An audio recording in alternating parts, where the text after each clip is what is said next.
ოზურგეთის მერცხალმა საკუთარ მოედანზე ქობულეთის შუქურას უმასპინძლა. საქართველოს ჩემპიონატის პირველი ლიგის ბეჯგუფის მე-17 ტურის მატჩი ოზურგეთის მერცხალსა და ქობულეთის შუქურას შორის გაიმართა. პირველ ტაიმში ოზურგეთელი გელოჩი გოგიძის გოლის შემდეგ მერცხალი უპირატესობას ფლობდა. მეორე ტაიმში შუქურამ ანგარიშის გათანაბრება მოახერხა და ანგარიში ფრედ 1-1 დასრულდა.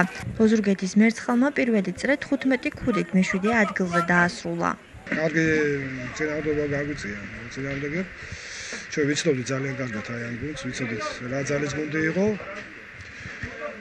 ღირსეული თამაში იყო, ასე ვთქვათ და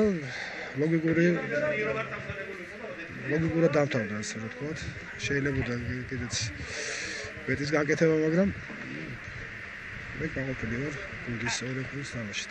თამაში უშეხედავთ ბრძოლა იყო, ორივე გუნდმა გამოვლინა ბრძოლის უნარობა მაღალი დონის. მთელი თამაში ვიგებდით, უპირატესობა ჰქონდა, მაგრამ საჭთან კამათის გამო გააგდეს ჩვენი ფეხბურთელი, დავრჩით რიცხობრივ უპირატესობაში, რამაც გამოიწვია ჩვენ საკუთარ გარშე გოლის მიღება. მიუხედავად ამისა, ბიჭებმა იბრძოლეს ბოლომდე და სასურველ შედეგამდე მივიყვანეთ.